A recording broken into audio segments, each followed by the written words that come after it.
Hello. Good morning, good afternoon, good evening. Just getting situated here.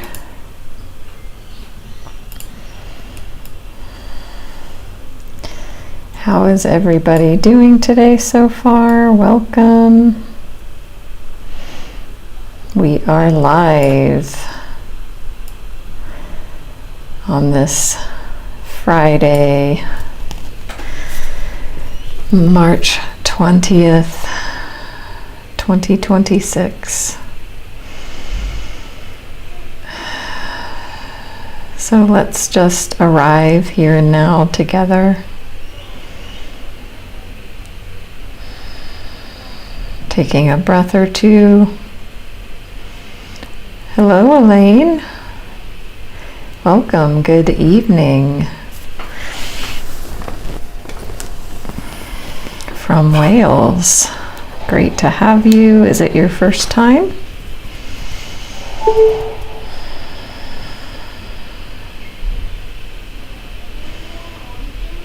Awesome. Well, I have many connections with people in the British Isles, here through Insight Timer, as well as in what I do for a living. So I am a spiritual life coach and Reiki master teacher. So we're going to give a few minutes to allow more people to arrive. And I'm super excited about our topic today, called the End of Self-Gaslighting. This is one of the most powerful healing concepts that I teach and that I do my best to live. Welcome, Donna. Another wonderful being from that part of the world in the evening time there. So yeah, this is a topic very near and dear to my heart, because once I learned about the dynamics of what I call self-gaslighting, it opened up a world to me in which I hadn't seen before in the way that I see it now.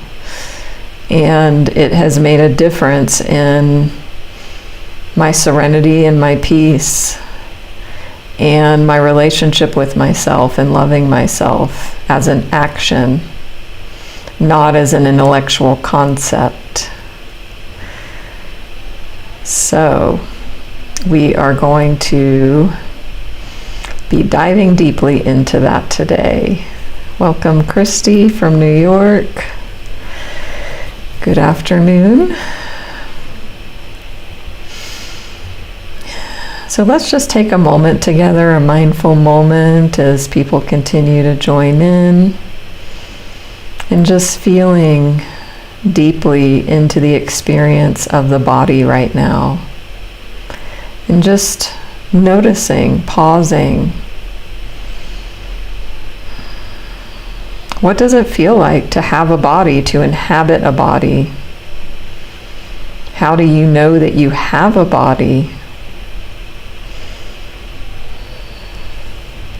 And really, that's an experiential question and answer, because it's an actual felt sense. I'm curious if there's anybody here who believes that they are their body,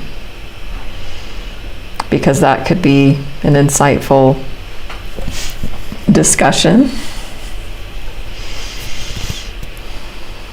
But I think for most of us here in Insight Timer, unless you're very new on your journey, likely you know that you are not your body.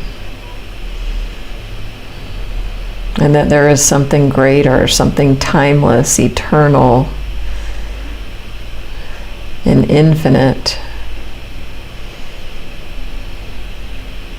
Your I am presence, your essence, your awareness that knows you have a body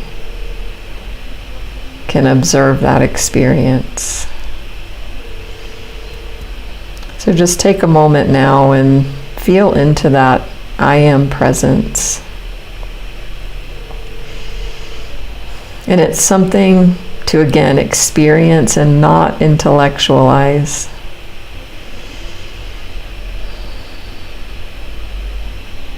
So just dropping into the body. This is our home, our very temporary and fleeting home.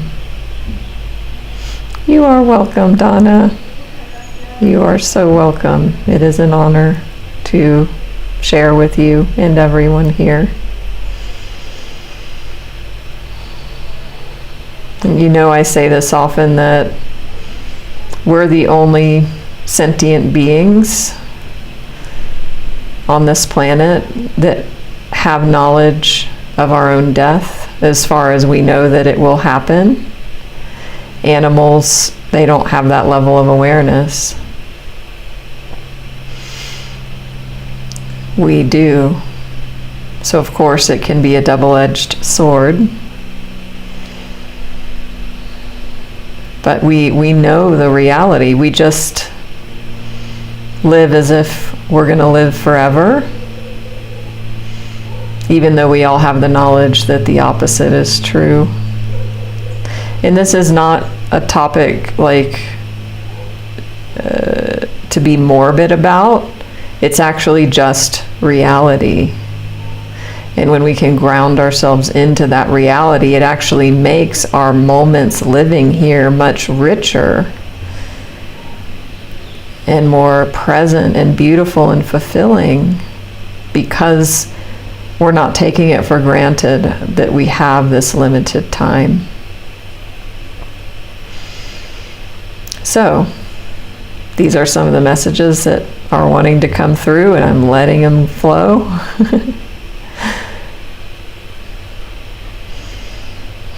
So again, coming back to this beautiful body in this present moment, feeling the heaviness and weight of the body, feeling the arms resting, feeling the heaviness of the arms. If you're sitting in a chair, feeling the feet heavy on the floor.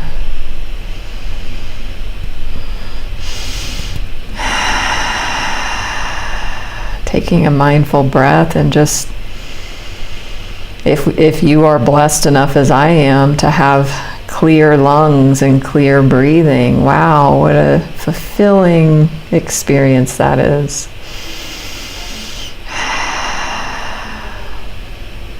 And just dropping in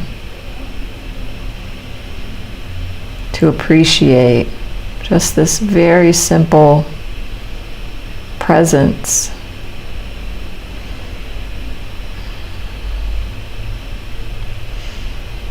It's very important,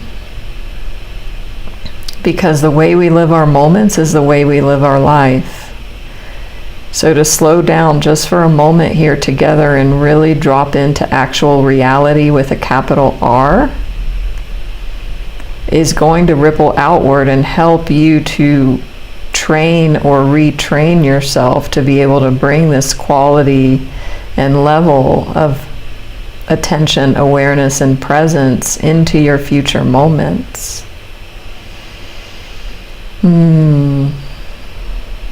Yeah. I mean, I imagine all of us here have struggled with taking a breath if you've ever had any sort of respiratory issue. So just feeling that delicious expansiveness on the in-breath, the capacity of the lungs to be able to fill, how clear that feels. And each breath in is new energy, a freshness. And especially if you like breathe out and sigh through your mouth,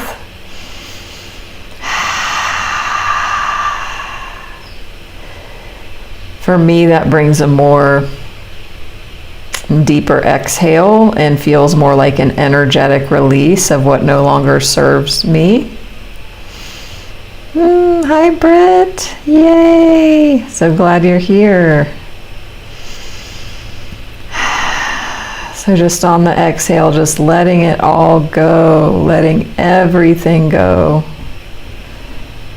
Anything that's not present in this moment, anything you're carrying from the past, anything you're latching onto in the future.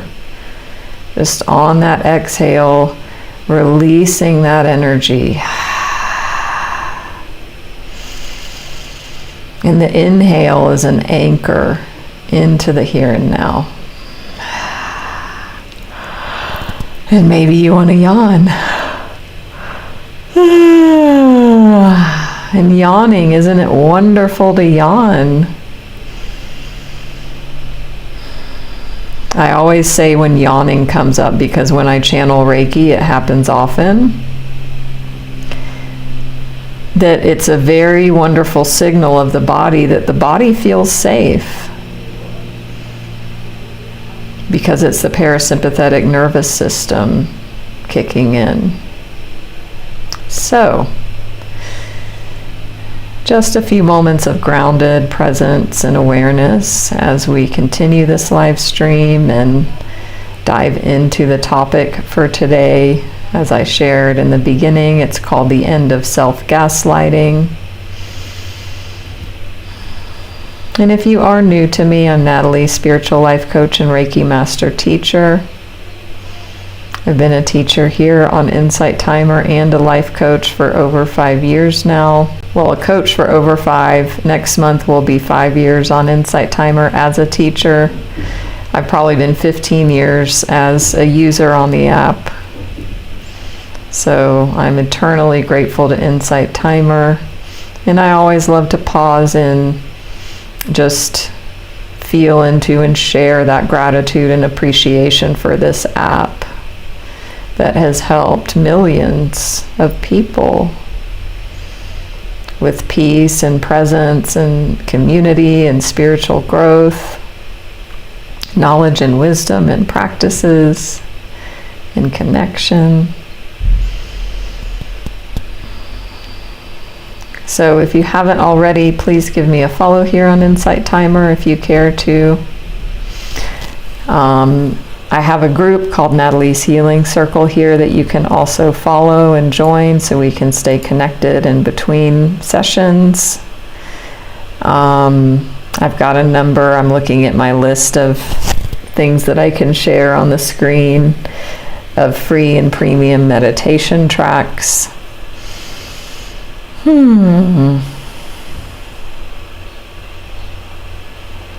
Yeah.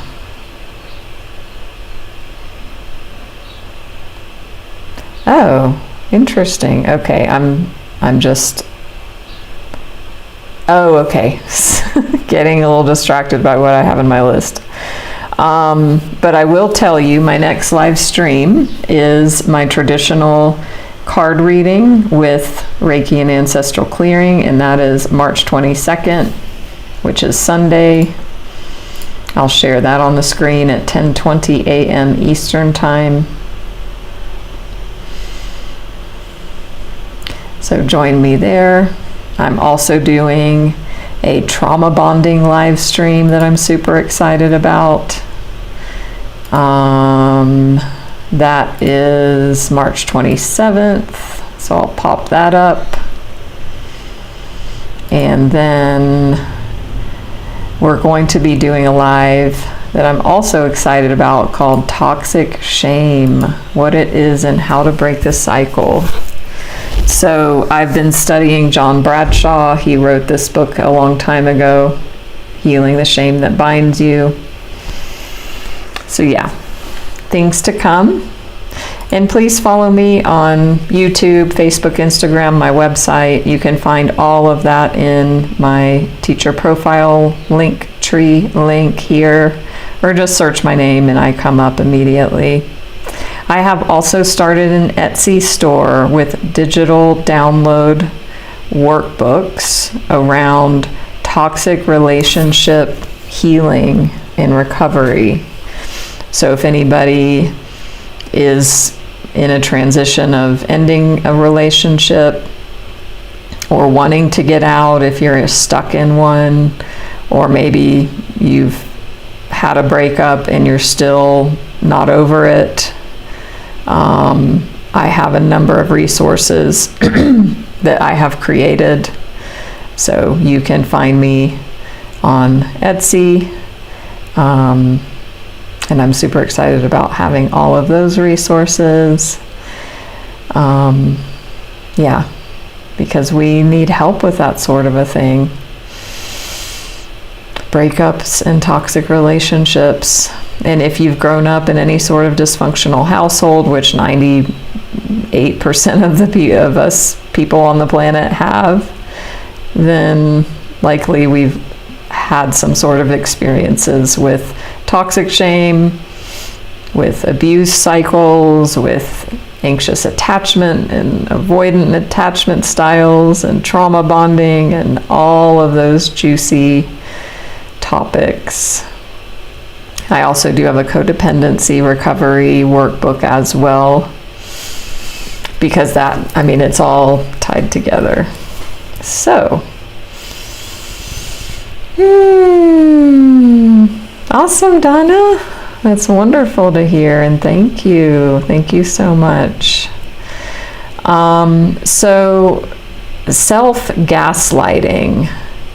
I know some of you have heard this before from me, and I imagine some of you maybe have never heard this term before. So I just want to open this part of the discussion with, the question, what do you think that means? Or do you have no idea? Or is it something that you're aware of and you practice working with yourself on not doing gaslighting yourself? And also, maybe somebody's never heard of gaslighting before. So let me know in the comments section, which category you fit into.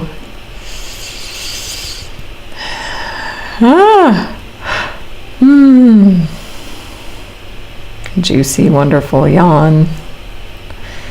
So if I'm just going to start from zero and making no assumptions and making no assumptions that people have any idea what this means, we'll start with gaslighting and what that term means, because self-gaslighting, you need to know what gaslighting is first. So it's a term that's become popularized in the realms of narcissistic abuse tactics. And that's a whole other realm of discussion as far as dynamics of narcissistic abuse. And the term actually comes from a movie in the 50s or sometime in that era, where there was either a scene or it was part of the movie where, I don't know if it was a husband and wife or what, but it was two people, and one of them would turn the gas, it was gas lamps in the house, and they would turn them up and down without telling the other person. And then the other person would be like, hey, the lights look brighter or the lights look dimmer. And the person who had messed with the lights denied it and was like, no, they don't. Right? So that in essence is like what gaslighting means.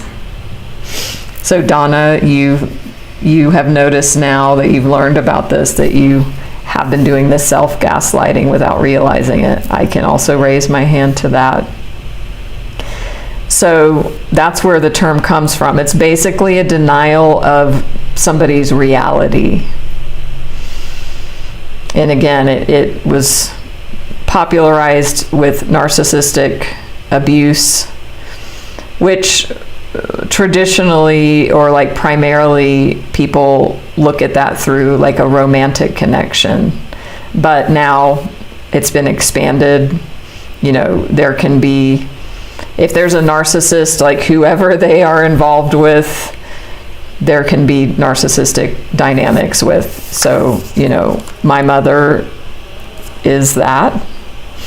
I've had an experience romantically with one before, but, one of the characteristics is, somebody just denying somebody else's reality and saying it's not true, like whatever they're talking about, or saying they're wrong, or saying you don't know what you're talking about. And if you're sharing about your own experience, right? So it wouldn't even make sense. But when you get drawn into these very toxic dynamics, it becomes part of your world and your reality, and then you start doubting yourself and your own feelings. But that's part of like this topic over here about dynamics with narcissism.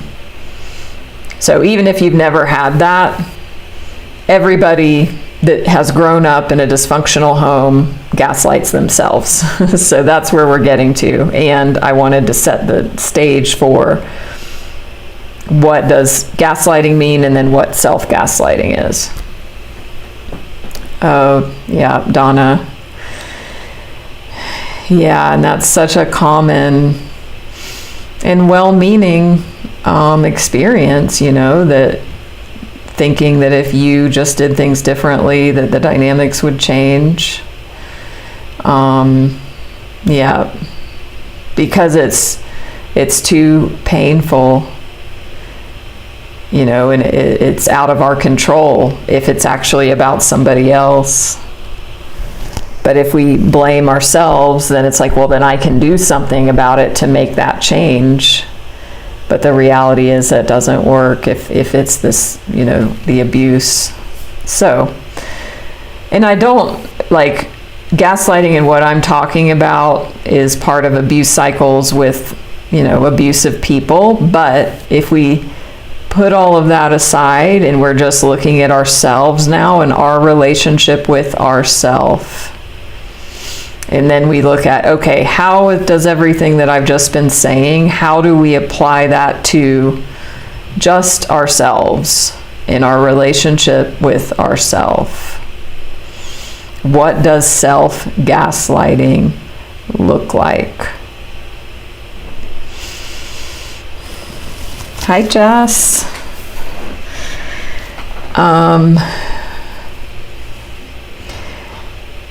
And where this comes from, I want to open with that, is it comes from childhood.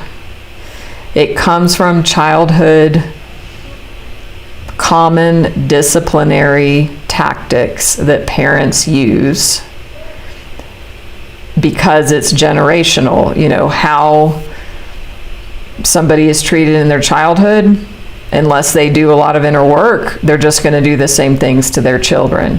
And humanity as a whole has been very not awake and not aware and animalistic in many ways and in survival for most of our existence. So, these patterns are ancestral, generational. It doesn't excuse any form of abuse, and it just helps to validate and make sense where this all comes from. But, as children, kids express, they emote, they're undisciplined, they are just expressive and in the moment, and they're crying, they're laughing, they're playing, they're shitting, they're here, there, and everywhere, as they should be. And there does need to be discipline by a parent so that the child stays safe physically.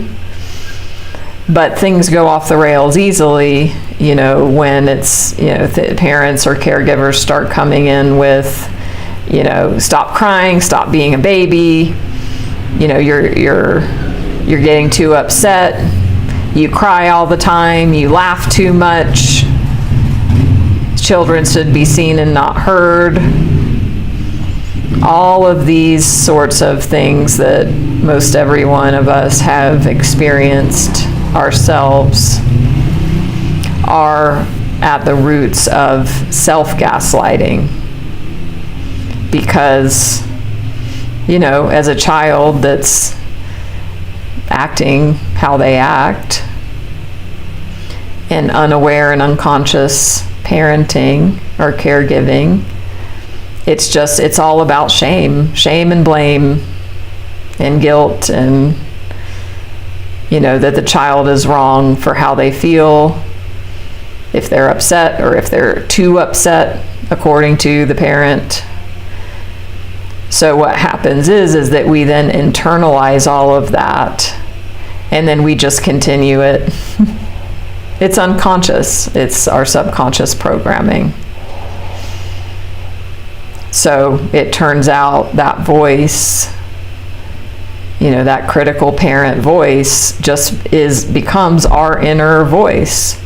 So whatever that voice in your head is, that the one that's running constant commentary, unless and until you've done the deep inner healing work, that voice is your first primary caregiver's voice, which for many is mother, but not always. So whoever that was for you, that's the voice in your head, which is a little bit scary for some of us. And this is, I always give this disclaimer, this is not to blame everything on childhood and our parents, right? It's just noticing where these dynamics came from with honesty, so that we have the awareness, so that they don't run us and run our lives, and that we can then act from conscious choice instead of the programs of everyone else that were programmed into us as children. So the self-gaslighting comes from everything that I've been saying,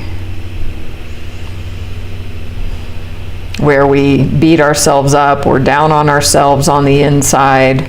And again, usually it's not going to be even words that you can grab onto in your mind. It's right, what I see it as, like it's right at the level of like conscious and subconscious awareness where this runs. And the more deep work that you do, like what we do in Insight Timer or whatever your personal growth journey is, meditation, slowing down like we did the presence awareness in the beginning of this, all of that helps illuminate, those subconscious programs, patterns, and thoughts, because they're always there. But once you start seeing them, then you have a choice. You finally get to be at choice. So,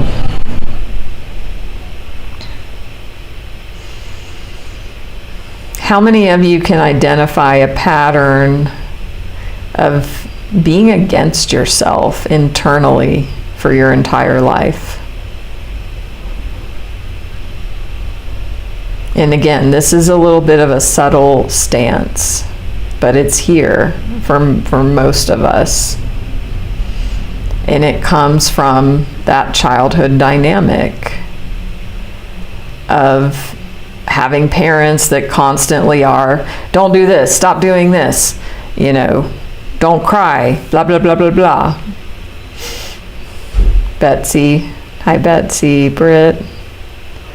Hi JE, and yes, thank you so much for that, because many of you have had teachers or religious figures or even sports coaches where this can be reinforced. I know, so I grew up as a kid in Texas, and I was an athlete. I was a superstar athlete as a kid, and I played all the sports.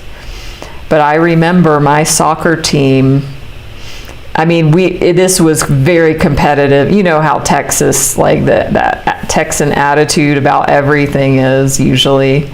So like soccer, you know, children's, girls under 10 soccer was like super competitive.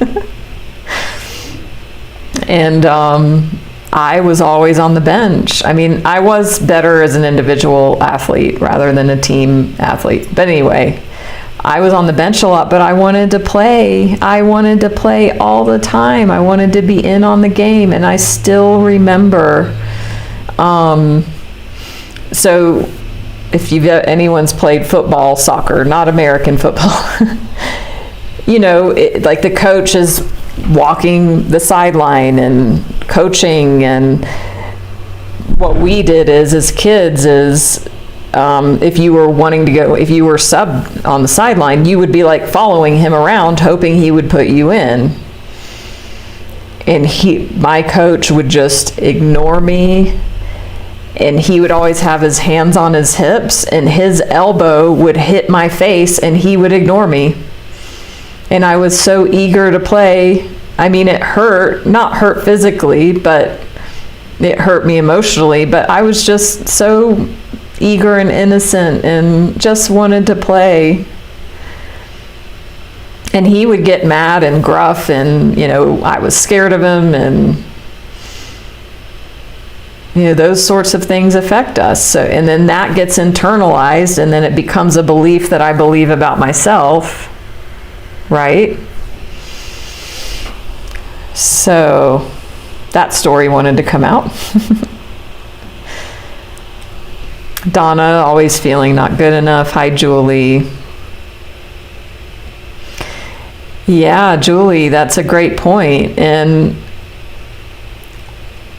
I've been studying John Bradshaw a lot. If you were here earlier and heard me mention him, but he kind of challenges the idea that if people say they've had a great childhood and nothing bad happened, that not to say it's not true, and likely there were experiences that occurred that were not amazing.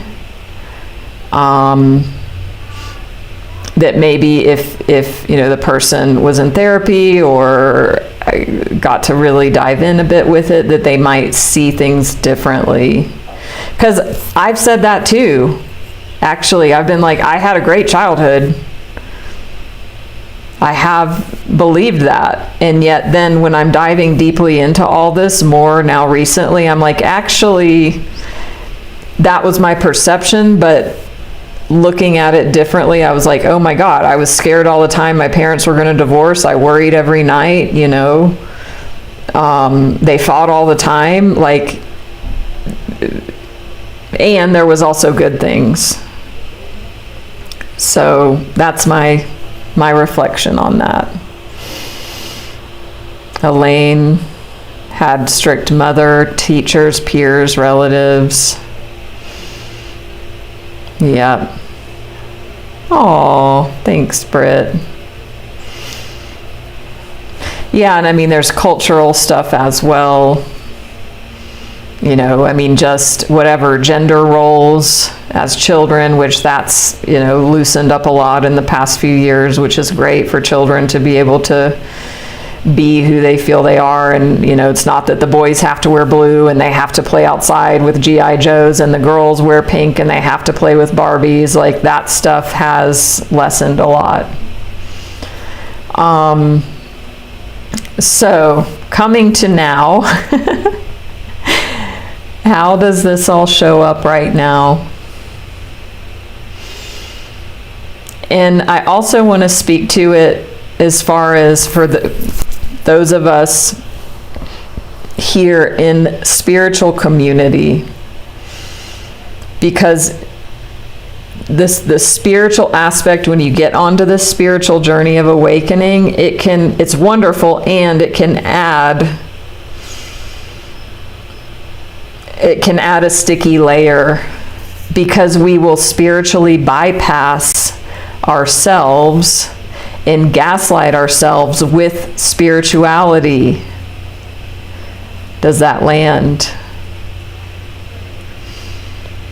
You know, how many times have you said, you know, maybe you're having a bad day and then, oh, love and light, everything's always working out for me, everything happens for a reason. That's self-gaslighting.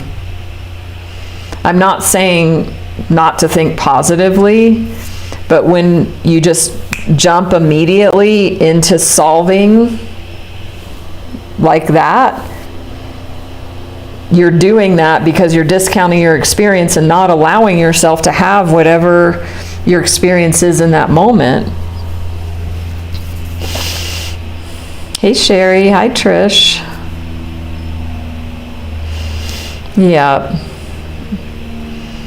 And we all have that. Yeah, because I sincerely was like, I had a good childhood, but the more I learned, it was like, actually, I mean, sure, and we don't want to compare, right? So please, if you came, you know, from a privileged family or whatever, or two parents in the household, it can be easy to gaslight yourself about that. Well, you know, I grew up, whatever, I never needed anything, I always had the best of everything, I had two parents and never had to worry. Like, great, and if you were abused, if you had a dysfunctional upbringing in other ways, like having your needs met, yes, it's wonderful, and it doesn't mean everything was great. So that is also a place where gaslighting yourself can come in. Well, I shouldn't complain. I had it way better than, you know, the Smiths down the road.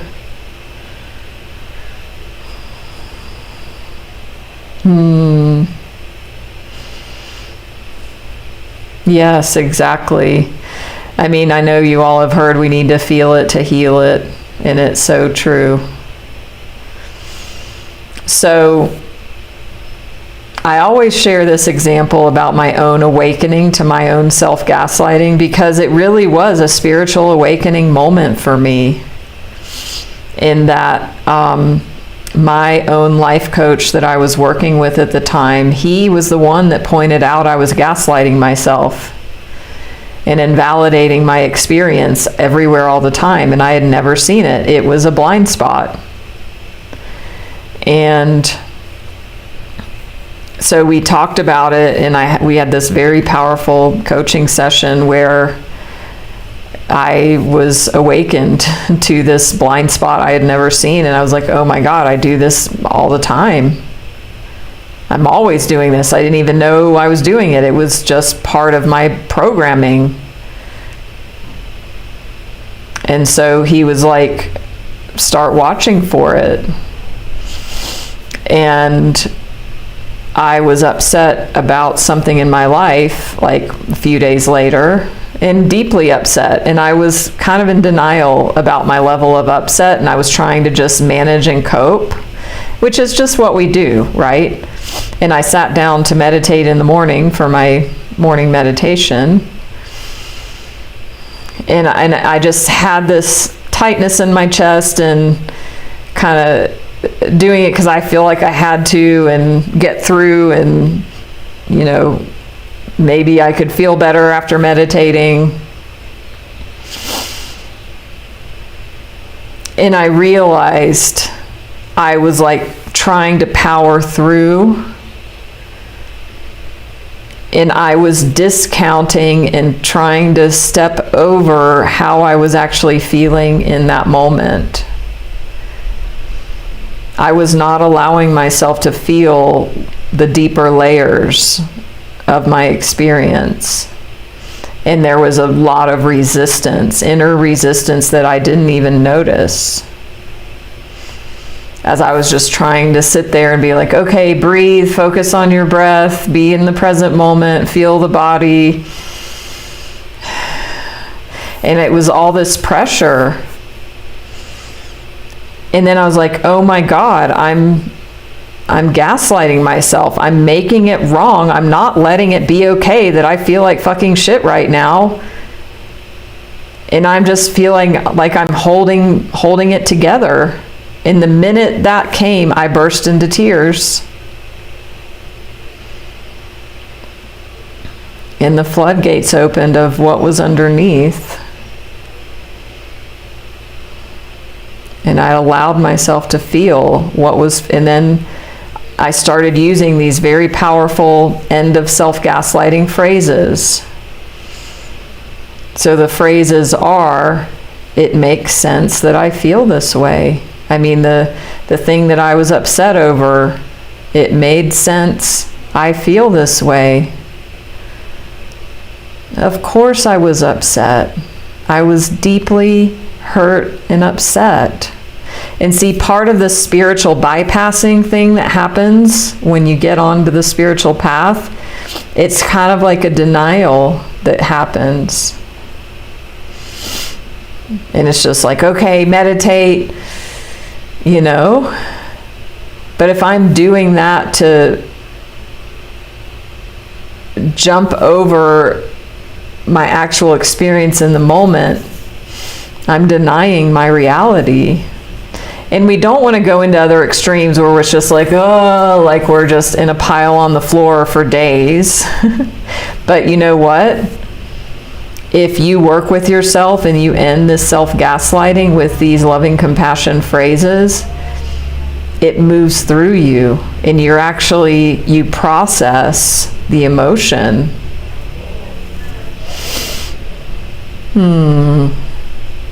I'm sorry to hear you went through that, Elaine.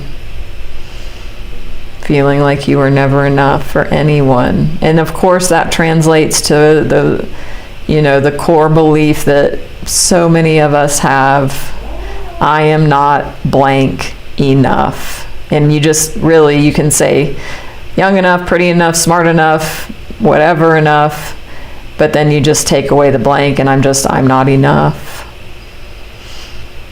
Yeah, you're welcome. So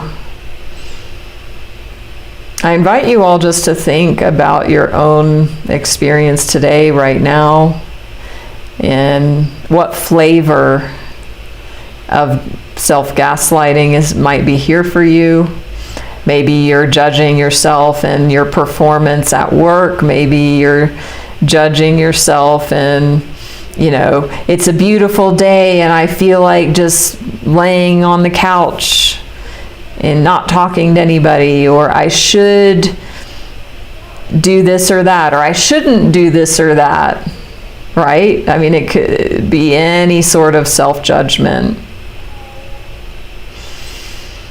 because that's a denial of your experience.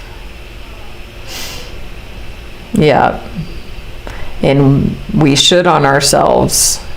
Should is always shaming. And, as I always talk about, we don't want to use our beautiful sword of awareness against ourselves.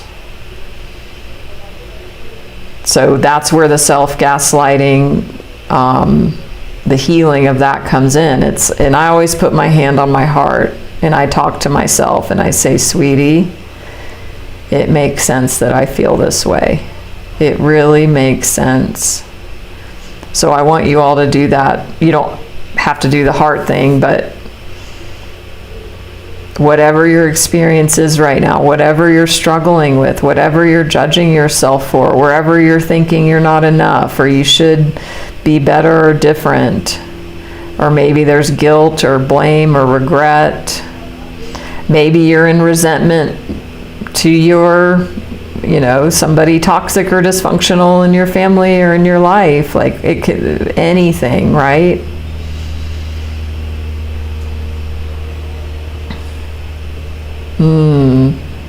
Wonderful to notice that, Britt. Thank you for sharing. Yeah, so we really just want to validate our experience first.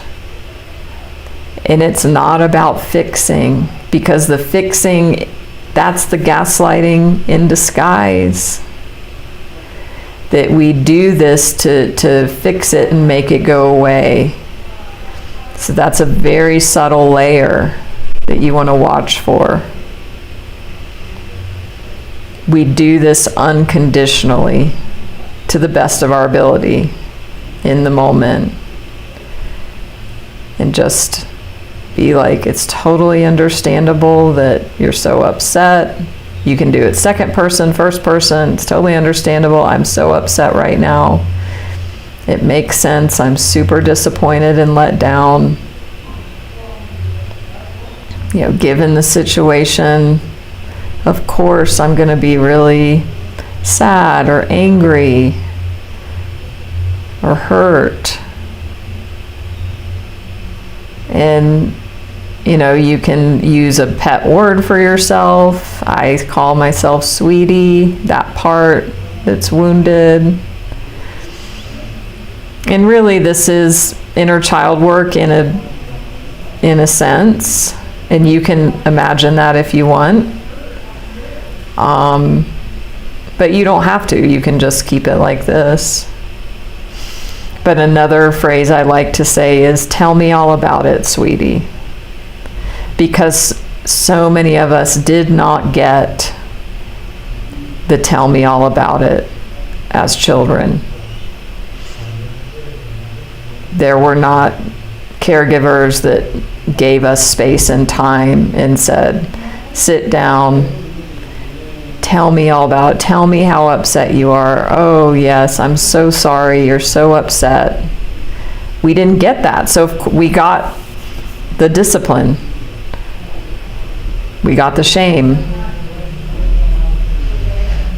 So it makes sense that that's what we do to ourselves. So we get to learn. It's a new skill. It is a new skill that some of us never had. So you're starting from zero. It is not a skill that you ever learned or saw modeled. So tell me all about it, sweetie. Yes, Sherry, and these are so healing for us to say these words to ourselves, because we are the ones that we've been waiting for.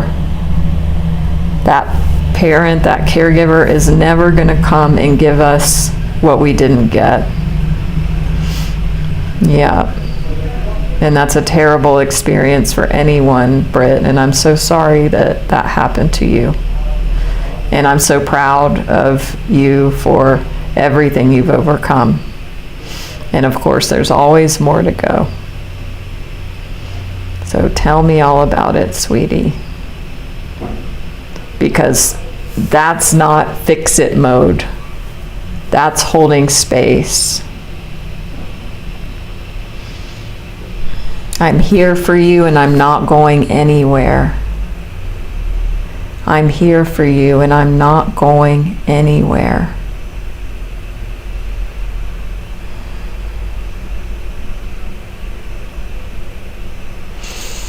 So those are some phrases you can use when you really slow down with this.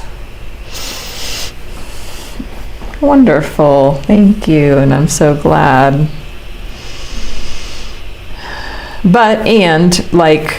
It doesn't have to be a deep, big production. It can, but what you're going to notice is you're doing this everywhere all the time, mostly. Unless you're way more healed than me, which is wonderful. We're all in this together. But once you start noticing this, where are you against yourself? Where are you not on your own team? Where are you not on your own side? Where are you just constantly evaluating yourself and judging yourself for your inner reactions and your inner experience? Because that's really what it comes down to.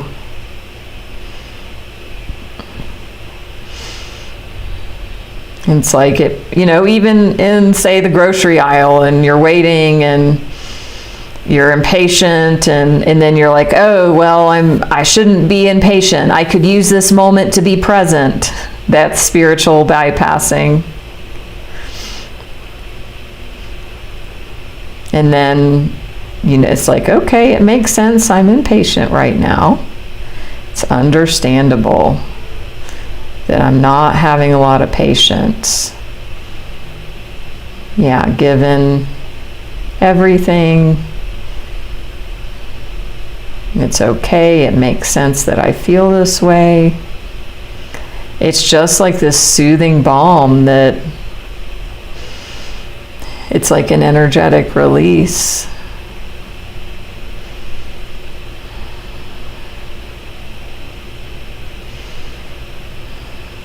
I wrote a resource that's 2 pages where, this is written very concisely. So I can share this with you all if you send me a private message.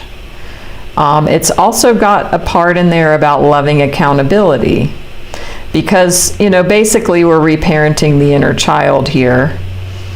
And, if the inner child just takes over, like things don't get done sometimes, that we procrastinate and get into doubt and decision.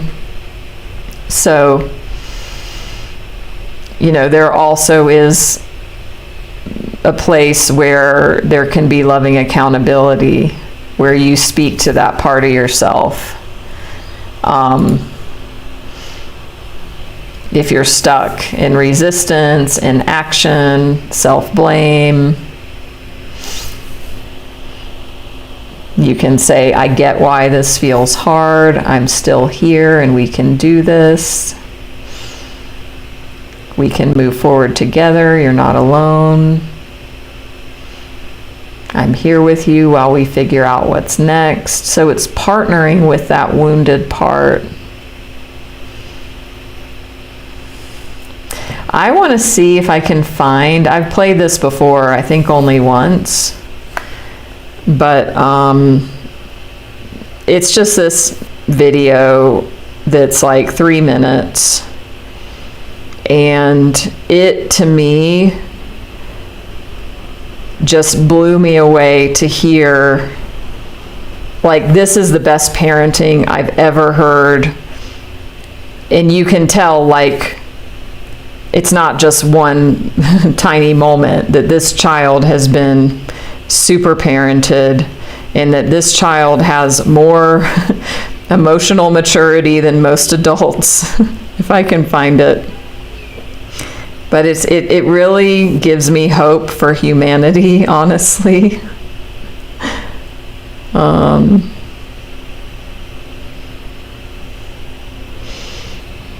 Let's see.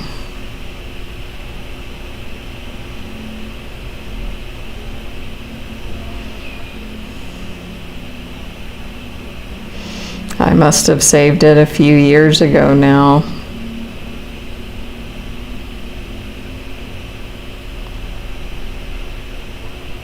Here it is. Perfect. So this is 2 minutes. So it's a mother and a child talking.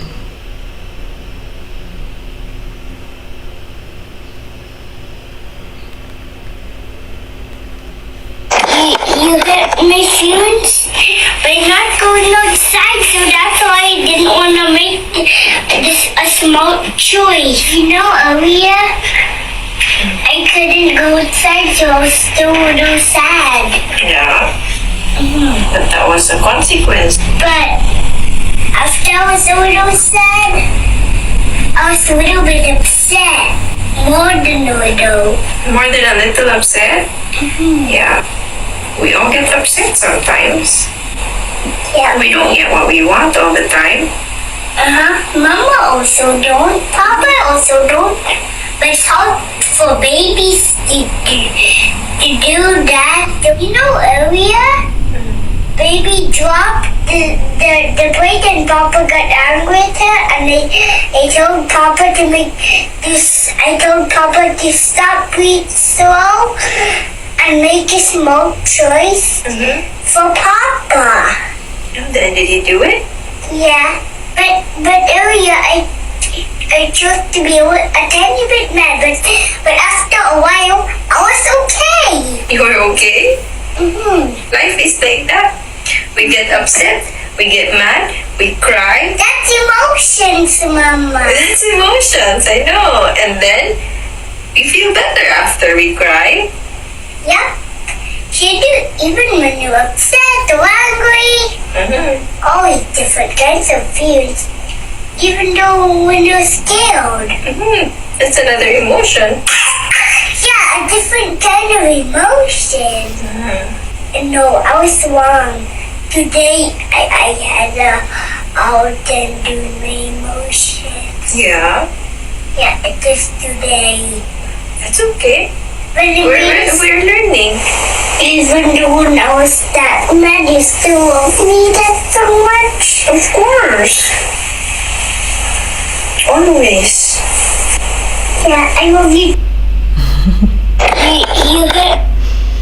It's a little hard to understand. On the video, there's captions, so you can read it, but hopefully you got the gist of that. I think, hi Lisa Nanda, I think he's 2. But did you get what was happening there? The child was sharing authentically that he was upset and he got mad. And the mom did not blame or shame him for that, and said it was okay and that emotions are a part of life and it's okay to be happy, it's okay to be sad, it's okay to be angry. I mean, how many of us got that?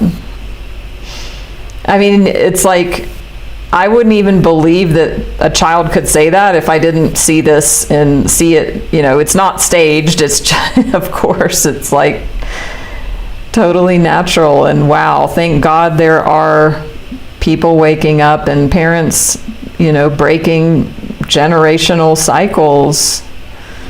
And that to me is one of the best examples of that. And just imagine if that was your primary caregiver's voice and words and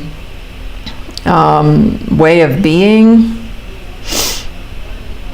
Like, what a difference. You know, that child is not going to grow up being against themselves on the inside. That child is not going to grow up gaslighting themselves because they're being loved and accepted unconditionally.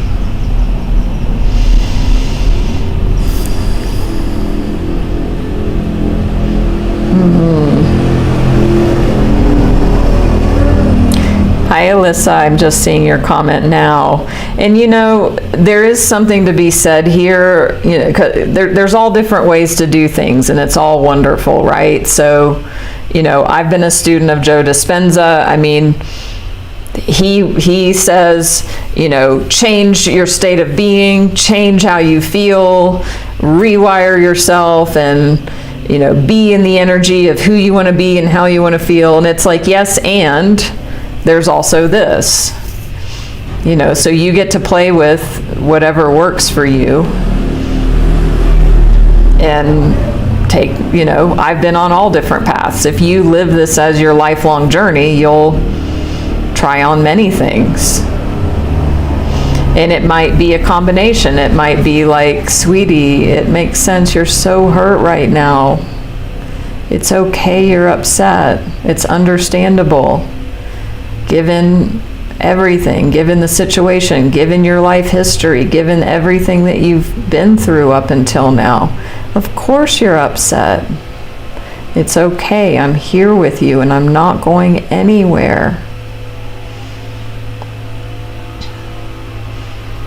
And then you just be with that. You let that medicine soothe you, and it will work. And then it's much easier to go into, you know, oh, I'm abundant, or I'm love, all of those things. So if you want the 2-page resource, The End of Self-Gaslighting, send me a message. I also offer my gifted visioning process for anyone who's never had a gifted session with me. Send me a private message. We will dive into this, you know, wherever you feel stuck. And we will get altitude and new awareness, clarity, and forward momentum for you to shift. You know, because these dynamics run our lives and create the results in our lives until they don't. So feel that, if you feel that heart's call, reach out.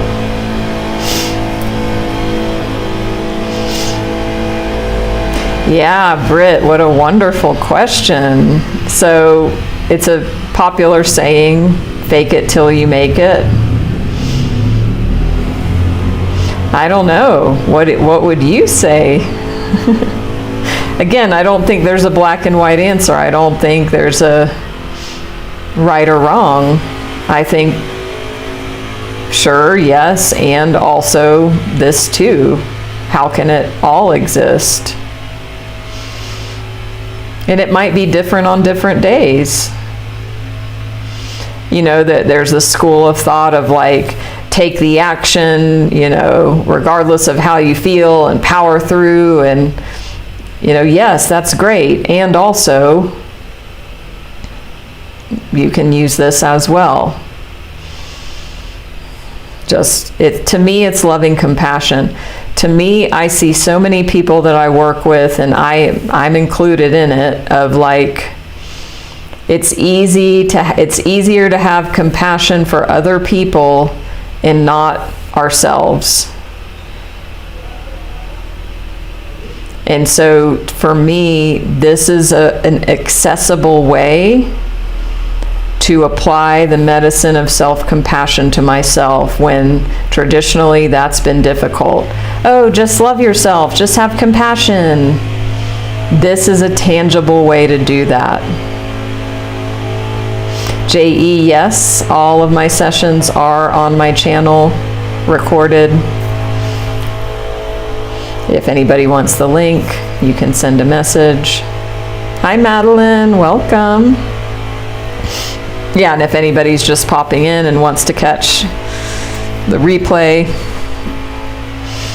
that is on my YouTube channel as well. So wonderful. Thank you, Britt, for joining. Thanks everybody for joining and participating. And if you've been affected by all of this, as far as having like toxic or dysfunctional relationships, as I said, I have my brand new Etsy store that I'm super excited about. It's called Heartbreak Recovery Co. And so if there's any sort of heartbreak anyone's going through, you can send me a message. I can share that resource with you. Or you can just search the name of the shop, and it's instant digital workbook downloads. Thank you. Thank you so much. I mean, I so appreciate all of you. So many of you have been here with me for years, or even if you're here the first time. Wonderful. Thank you, Elaine, Madeline, JE. And, you know, it helps me to continue what I've been doing for over 5 years now. It's my heart, it's my passion, it's the love of my life to be able to be here with you, to talk about these things that are so close to my own soul and my own journey. And, you know, we're all in this together. So when you support me, it helps me to continue to support and to be able to do everything that I do. So thank you all so much. Thank you. Thank you so much, Donna. Great to see you. Look forward to seeing you again soon, and everyone here. So as I said, I'll be going live Sunday morning. If anybody cares to donate, you can do so here.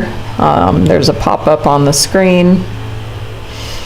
Thank you. Thank you so much, Donna and Britt. Thank you.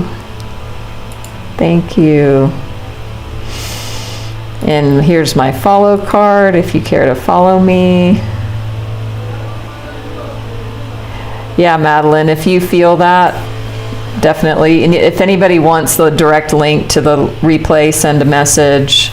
And again, if anybody missed the offer for the gifted visioning process with me, you know, feel free to reach out. You are not alone in this. So, let's see. Here's the next live stream. 10:20 a.m., March 22nd, Sunday. Thank you all so much. Sending lots of loving to you all. And just gratitude for all of your presence. Again, insight timer. And everyone and everything. So have a wonderful weekend, a wonderful Friday. Awesome, Trish. Great to see you as always. Much love and namaste.